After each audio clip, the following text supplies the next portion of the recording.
sambil berjalan ke Big C Carrefour di Simpang 3, terjumpalah satu kedai baru, Bunga Cafe and Restaurant.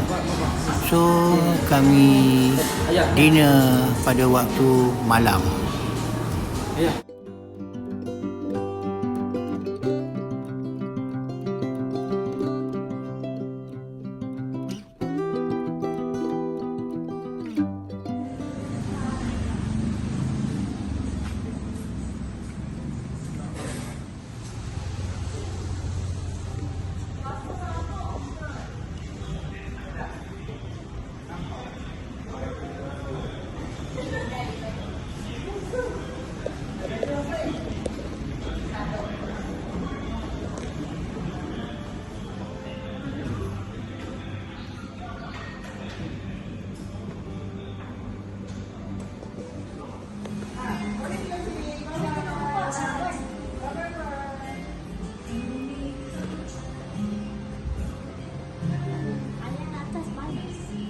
Oh, banyak. Banyak meja lah.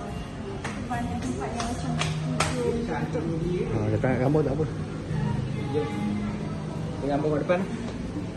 Mi, sini.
Now my family and I, we are at Bunga Cafe and Restaurant.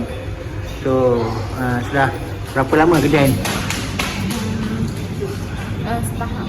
1 tahun. 1 tahun. Oh, okey. Semuanya besar Berapa berapa boleh muat sekali makan?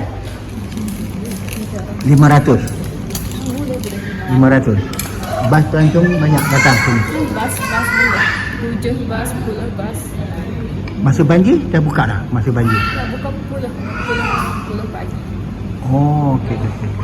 So, mari kita datang ke Bunga Restoran, Pai Hanyai, King Kau Aroy. Okey, terima kasih. Nama siapa ya? Aida, okey.